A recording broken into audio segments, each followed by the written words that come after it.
കാര്യങ്ങൾ കേട്ടോ? സാർ കേൾക്കണില്ലേ?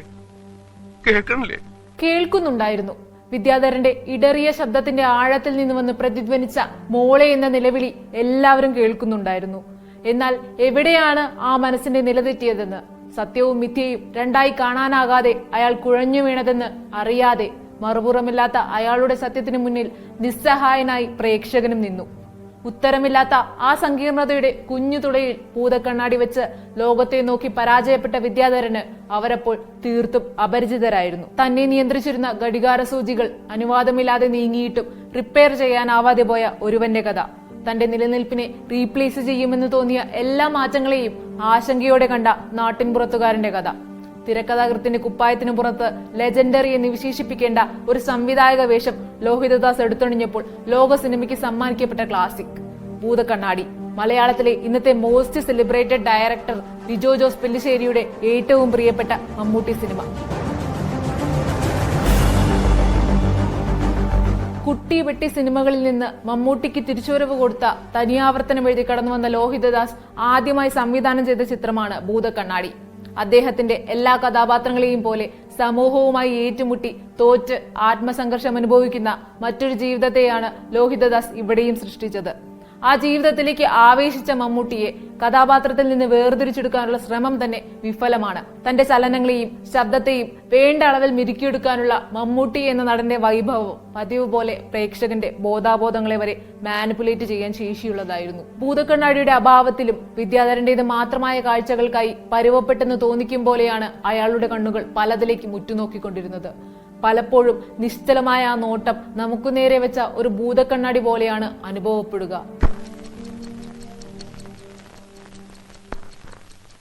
എപ്പോഴും 12 മണിയൊടിക്കുന്ന ഒരു ക്ലോക്ക് പോലെയായിരുന്നു വിദ്യാധരന് മമ്മൂട്ടി നൽകിയ ബോഡി ലാംഗ്വേജ്.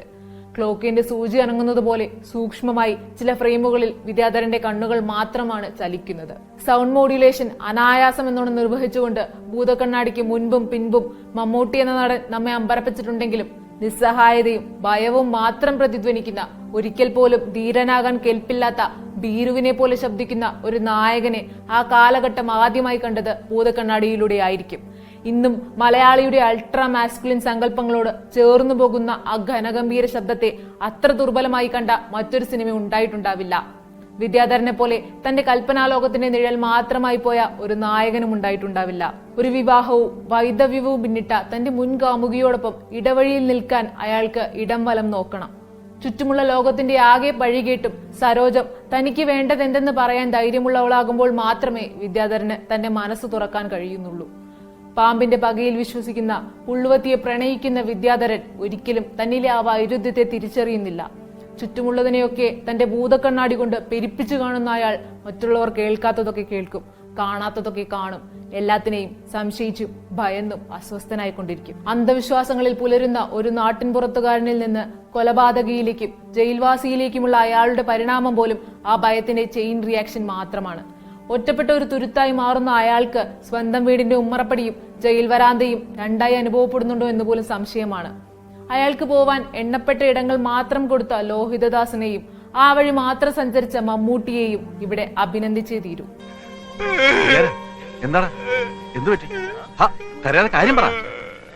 ലോഹിതദാസിന്റെ എല്ലാ സൃഷ്ടികളെയും പോലെ ശുഭാവസാനത്തിന്റെ മൂഢസ്വർഗം വാഗ്ദാനം ചെയ്ത് വഞ്ചിക്കുന്നുണ്ട് ഭൂതക്കണ്ണാടിയും.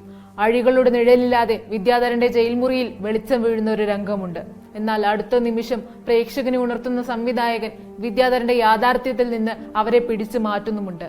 പണ്ട് കേട്ടിരുന്ന കുഞ്ഞിന്റെ കരച്ചിലിൽ നിന്ന് മുതിർന്ന ഒരു പെൺകുട്ടിയുടെ കളിചിരിയിലേക്ക് വിദ്യാധരന്റെ ഹാലൂസിനേഷൻ മാറുമ്പോഴും ഇംപെർഫെക്റ്റ് ആയ തന്റെ സ്വപ്ന ജീവിതത്തിലെ ഒരു ഏടായി അയാൾ തന്റെ കാഴ്ചകളെ പരുവപ്പെടുത്തുമ്പോഴും വിദ്യാധരനോട് സഹതപിക്കുന്ന പ്രേക്ഷകന് അത് കഴിഞ്ഞുണ്ടാകുന്ന സുനിശ്ചിതമായ ദുരന്തത്തിന് മുന്നിൽ നിസ്സഹായനായി നിൽക്കാനേ കഴിയൂ.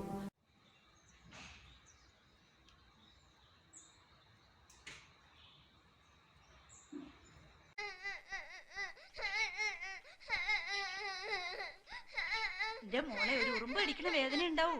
അതുപോലും ഉണ്ടാവില്ല, കുട്ടി അറിയ പോലും ഇല്ല. നോക്കിക്കോളൂ, ശാരദമ്മേ തല ചേർത്ത് പിടിച്ചോളൂ.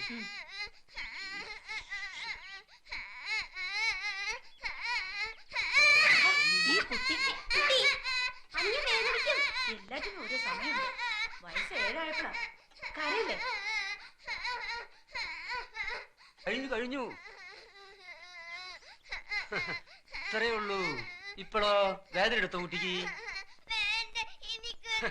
അപ്പൊ ഒരു കാതിൽ മതിയോ കമ്മല്? കാത് കുത്തുമ്പോ പെൺകുട്ടികൾ കരയോ? കാലിൽ മുറുക്കി പിടിക്കടി. വേണ്ട, വേണ്ട, വേണ്ട. കഴിഞ്ഞില്ലേ പണ്ടാരം?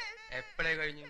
ആ വാ വാ, അച്ഛന്റെ മോള്, അച്ഛന്റെ മോള്, അച്ഛന്റെ മോള്, പൊന്നു മോള്. കരയല്ലേ കരയല്ലേ, ഇപ്പൊ മാറും, ഇപ്പൊ മാറും.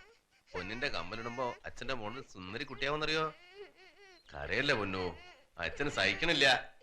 പണ്ടാരടങ്ങാൻ ഇതിപ്പോ കുത്തണ്ട ഒരു കാര്യവുമില്ല.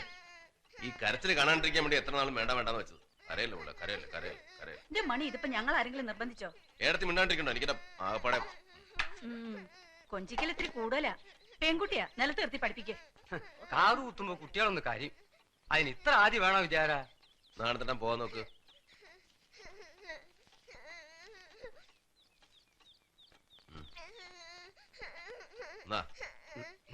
ഓ കരയില്ല കരയില്ല കരയില്ല, ഓടാ കരയില്ല കരയില്ലടാ കുട്ടാ. മിനിയേച്ചി പൂച്ചപ്പഴം പറിച്ചേ ശ്രീകുട്ടിക്ക്. ചോര നിന്നിട്ടില്ലല്ലോ. എവിടെ?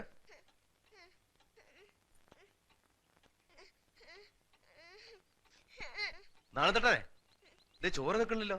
ഞരമ്പ് പോലും മാറിയിട്ടുണ്ടാവും. ഞാനുമ്പോ ആ ഞാൻ ആദ്യമായിട്ടൊന്നല്ല കാത് കുത്തണത്. പിന്നെ ചോര നിൽക്കണില്ലല്ലോ. ഡോക്ടർമാരാരെങ്കിലും വിളിക്കണോ? എന്തിന്? ചോര എങ്ങനെ പോയാലോ? പഴയ കാലമൊന്നുമല്ലേ. എന്റെ വിദ്യാര, മനുഷ്യന്റെ ചെവിയാ തുളയ്ക്കണേ. കുറച്ച് ചോര വരും. ഒരു തുള്ളി ചോര പോയ ചാവൊന്നുമില്ല. നിങ്ങളുടെ കരുനാക്കൊണ്ട് വേണ്ടാത്ത വർത്താനം പറയാൻ നിൽക്കണ്ട. പോയേ, പൈസ കിട്ടില്ലേ? ഇങ്ങനെ എല്ലാം ഭൂതക്കണ്ണാടി വെച്ച് നോക്കിയാൽ കുറെ കഷ്ടാണേ. ഈ അവയവങ്ങൾ തുളച്ച ആഭരണം കിട്ടുന്ന പരിഷ്കാരം ആര് കണ്ടുപിടിച്ചാണാവും? എപ്പോഴും കാമണിക്കൂർ ഫാസ്റ്റാ, അല്ലെങ്കിൽ സ്ലോ. അപ്പൊ കടലിക്ക് കൊണ്ടുവരായിരുന്നില്ലേ? ടൂൾസ് ഒക്കെ അവിടെ അല്ലേ? ഇനി അത് നന്നാക്കണ്ട. ഇപ്പൊ ഒരു 100 പ്രാവശ്യം നന്നാക്കണു. അത് ശരിയാവില്ല. ഇത് നല്ല വാച്ചാടി, പഴയ സീക്കോ. സാറില്ല, പരീക്ഷയ്ക്ക് ഫസ്റ്റ് ക്ലാസ് വാങ്ങിച്ചാ ഒരു പുതിയ വാച്ച് വാങ്ങിച്ചാ. കീ കൊടുക്കുന്നത് വേണ്ട, കോട്സ് മതി, ഗോൾഡ് കളറ്. കോട്സ് ഒന്നും കേടായ നന്നാക്കാൻ പറ്റില്ല. ശരി, കോട്സ് എങ്കിൽ കോട്സ്. ഇപ്പൊ ഇത് കെട്ടിക്കോ, ഒരു ഭംഗിക്ക്. നാളെ ഉച്ചയ്ക്ക് ഉണ്ടാൻ വിടുമ്പോ കടലിക്ക് കൊണ്ടുവന്നോ അത് നന്നാക്കി തരാം. നേരെ ഇട്ടാ നീ പൊയ്ക്കോ. വേണ്ട വേണ്ട, ഇനി നാളെ. ഇടവഴിയിലൊക്കെ നല്ല ഇരുട്ടായിരിക്കും.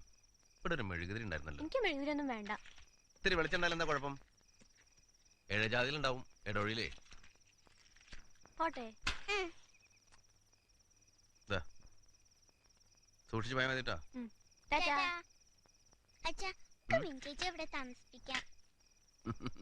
അപ്പോ മോളുടെ മിനിയമ്മോടെ ഒറ്റയ്ക്കായി പോവില്ലേ?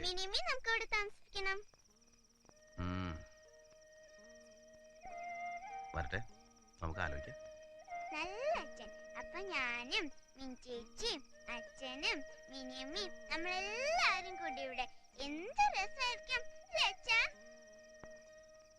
നിങ്ങൾ താമസിക്കുന്ന സ്ഥലത്തിന് ചുറ്റും ഒന്ന് കണ്ണോടിച്ചു നോക്കൂ. ഒരു നദിയോ അല്ലെങ്കിൽ ഒരു പുഴയോ അതുമല്ലെങ്കിൽ ഒരു കുളമോ നിങ്ങൾക്ക് അവിടെ കാണാൻ കഴിയും. പശ്ചിമഘട്ടത്തിൽ നിന്ന് ഉത്ഭവിക്കുന്ന 44 നദികൾ കേരളത്തിൽ ഉണ്ട്. ഭാരതപ്പുഴ, ചാലിയാർ, പെരിയാർ, മൂവാറ്റുപുഴ, പമ്പ എന്നിവ ചില പ്രധാനപ്പെട്ട നദികളാണ്. നമ്മുടെ സംസ്ഥാനത്തിലെ ഏറ്റവും നീളമുള്ള നദിയാണ് ഭാരതപ്പുഴ. പുസ്തകം നോക്കി വായിക്കുമോളെ. നദിയാണ് ഭാരതപ്പുഴ.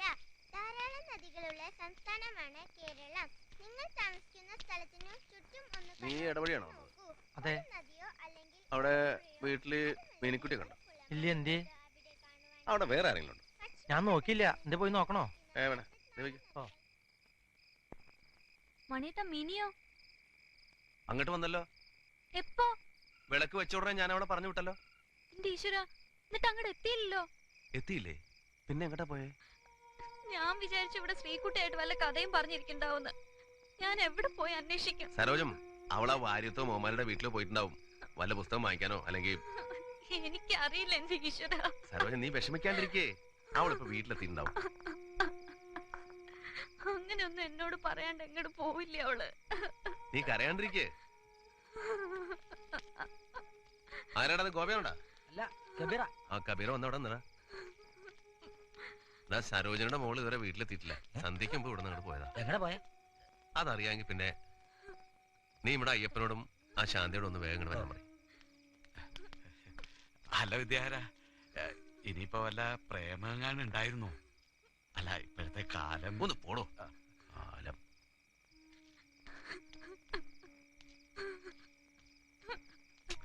സരോജൻ, നീ ഒന്ന് സമാധാനിക്കേ. അവൾക്കൊന്നും ഉണ്ടാവില്ല.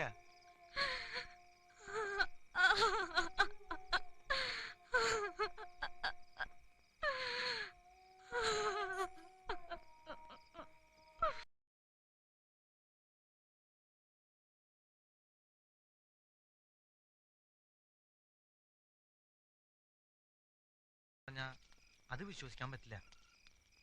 എന്നാലും നേരം വെളുത്തിട്ടൊന്ന് പോയി അന്വേഷിച്ചു നോക്കാം. അതിനിപ്പോ അയാൾ ഉണ്ടോ ഇല്ലേ എവിടെയാന്ന് ആർക്കറിയാ?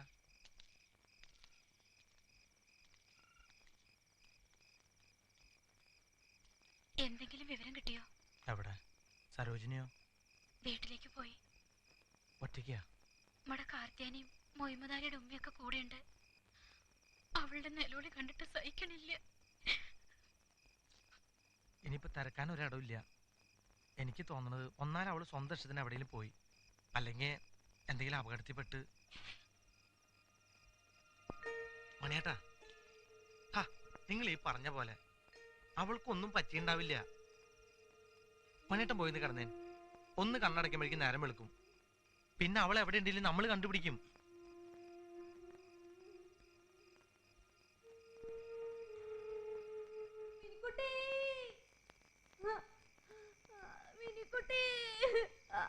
മോളെ, നീ എവിടെ മോളെ?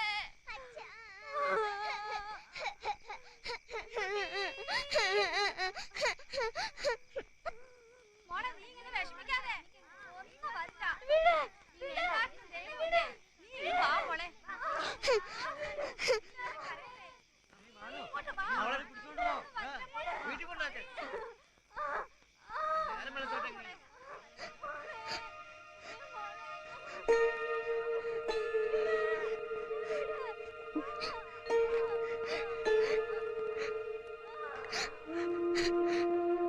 അച്ഛ, ചിലപ്പോ ആ രാക്ഷസൻ മിഞ്ചേച്ച് കൊന്നുണ്ടാവോ?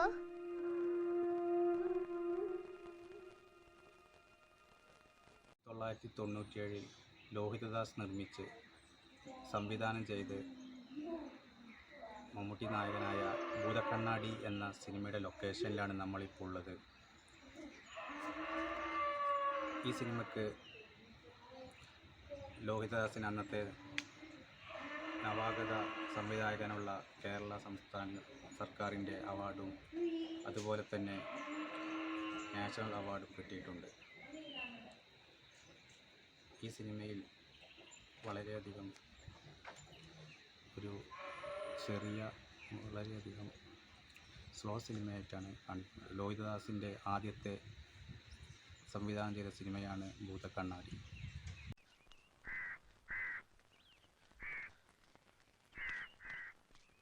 അച്ഛനവിടെ? എണീറ്റിട്ടില്ല.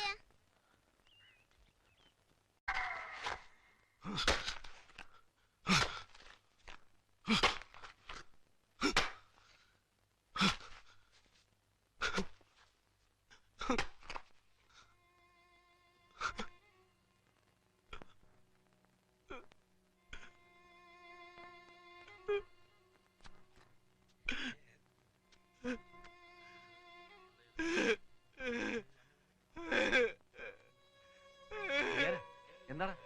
എന്ത് പറ്റി? കരയാതെ കാര്യം പറ. എന്താണോ? അസുഖം വല്ല ഉണ്ടോ? സംസാരിക്കാൻ ബുദ്ധിമുട്ട് വല്ല ഉണ്ടോ? ഡിസ്പെൻസറിയിലേക്ക് കൊണ്ടുപോവാ.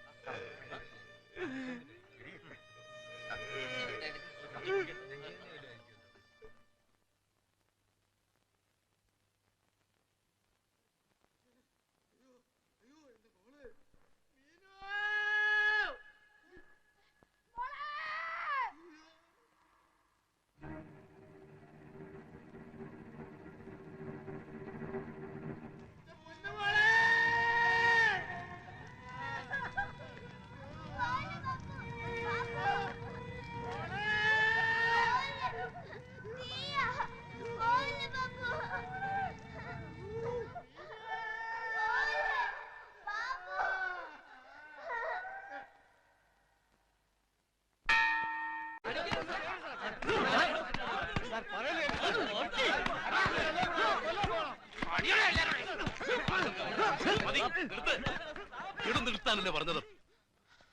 എഴുന്നേൽക്ക്. രക്ഷിക്കണം സാറേ, അവളെ രക്ഷിക്കണം സാറേ. എന്താടോ, എന്താ സംഭവിച്ചത്? സാർ ഒരു കാരണമില്ല സാർ. പെട്ടെന്ന് തന്നെ അച്ചാരം മുച്ചവരെ അടിച്ചു. ഇയാൾക്ക് ഭ്രാന്താണ് സാർ. നിനക്കാണോ ഭ്രാന്ത്? നിന്നെ കൊല്ലണോ? നീ ഇതെന്താ ഇത്? സാറേ, ആ പെൺകുട്ടി ഇത്ര ഇല്ലാത്തന്റെ മോളെ കടിച്ചു കയറി ചെന്നിട്ട് ചെന്നായ നായിന്റെ മോൻ, പാവന്റെ കുട്ടി കത്തിച്ചാമ്പലാവണതിന് മുമ്പ് അവളെ രക്ഷിക്കണം സാറേ. കുട്ടിയോ? ഏത് കുട്ടി? അറിയില്ലല്ലടാ, ഒരു മാൻകുട്ടിനെ പോലെ പറയട്ടെ. കടിച്ചു കയറി തന്നിട്ടു. നീ ഏത് കുട്ടിയുടെ കാര്യം പറയുന്നത്? നമ്മുടെ അപ്പുറത്ത് കണ്ണില്ലാത്ത ആളൊരു കുട്ടിയില്ലേ, ഒരു സുന്ദരി കുട്ടി, മീനു. എന്നിട്ട് ആ കുന്നിനെ തീയിട്ടു. എവിടെ? ഏത് കുന്ന്? ഞാൻ കാണിച്ചുതരാം. ഞാൻ കാണിച്ചുതരാം. കണ്ടോ, ഫോട്ടോ കണ്ടോ, നോക്ക്.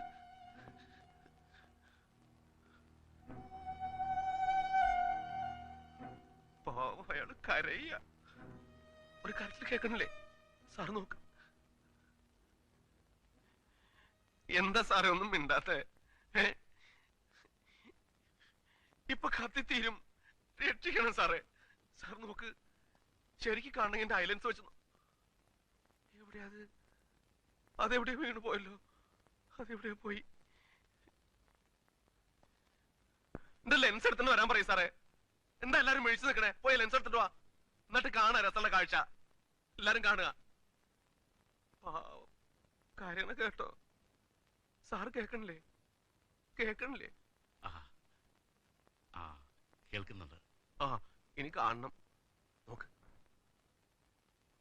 ഐലൻഡ്സ് ഇല്ലെങ്കിൽ കുറേശ്ശെ കാണാം. നോക്ക് സാറേ. നമുക്കാദ്യം ഐലൻഡ്സ് എവിടെ പോയെന്ന് കണ്ടുപിടിക്കാം, എന്നിട്ട് ഒന്ന് നോക്കാം. എന്താ? ശരിയാ, ഐലൻഡ്സ് വേണം. അതുണ്ടെങ്കിലേ ശരിയാവും. എല്ലാരും തെരേ, ഇന്നലെ കിട്ടൂ. എവിടെയാ പോയത്? ഐലൻഡ്സ് എവിടെയാ പോയത്?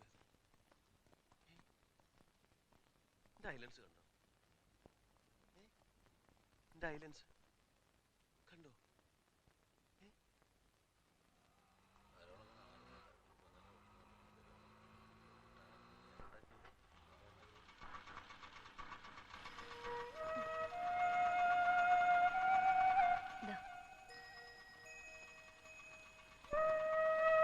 മിനിയമ്മേ,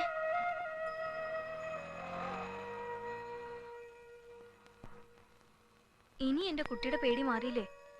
ഇനി അമ്മമാർക്കോ പോലീസിനോ നമ്മളെ ഒന്നും ചെയ്യാൻ പറ്റില്ല. അച്ഛൻ ഇപ്പൊ നമ്മുടെ കൂടെ വരില്ലേ? അച്ഛന്റെ കൂടെ മോള് പോയാ ആർക്കാ തടയാൻ പറ്റാ? വാ.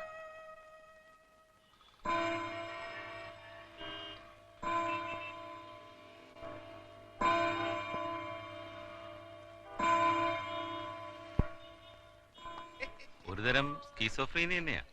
സാധാരണ വിഷ്വൽ ഹാലൂസിനേഷൻസ് അറിയാം. ഇയാൾക്കിത് വളരെ നേരത്തെ എന്ന് വെച്ചാൽ കുട്ടിക്കാലത്ത് തന്നെ ഉണ്ടായിരുന്നിരിക്കണം. അപ്പൊ കേസിലൊന്നും പരിഗണിച്ചിരുന്നില്ല അല്ലേ? ഇല്ല.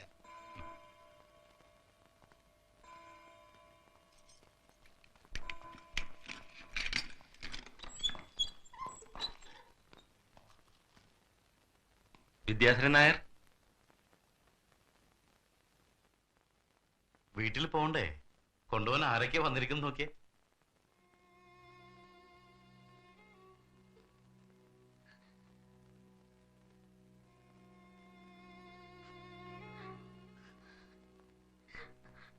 നമ്മുടെ മോള്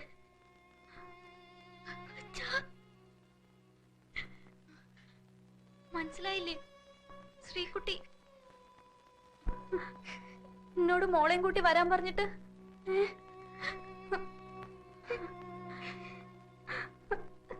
ഇനിയുള്ള കാലം ഒരുമിച്ച് ജീവിക്കണം എന്ന് പറഞ്ഞിട്ട്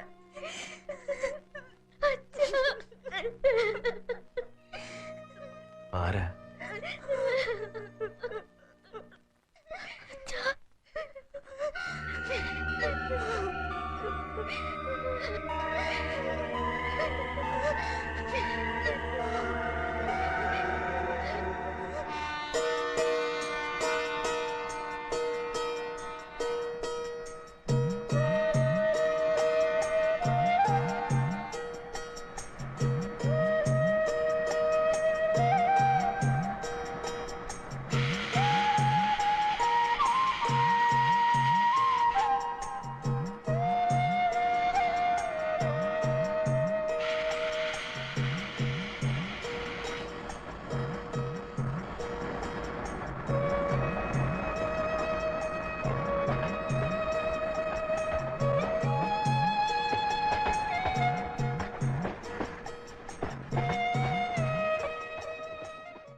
विष्णुपाद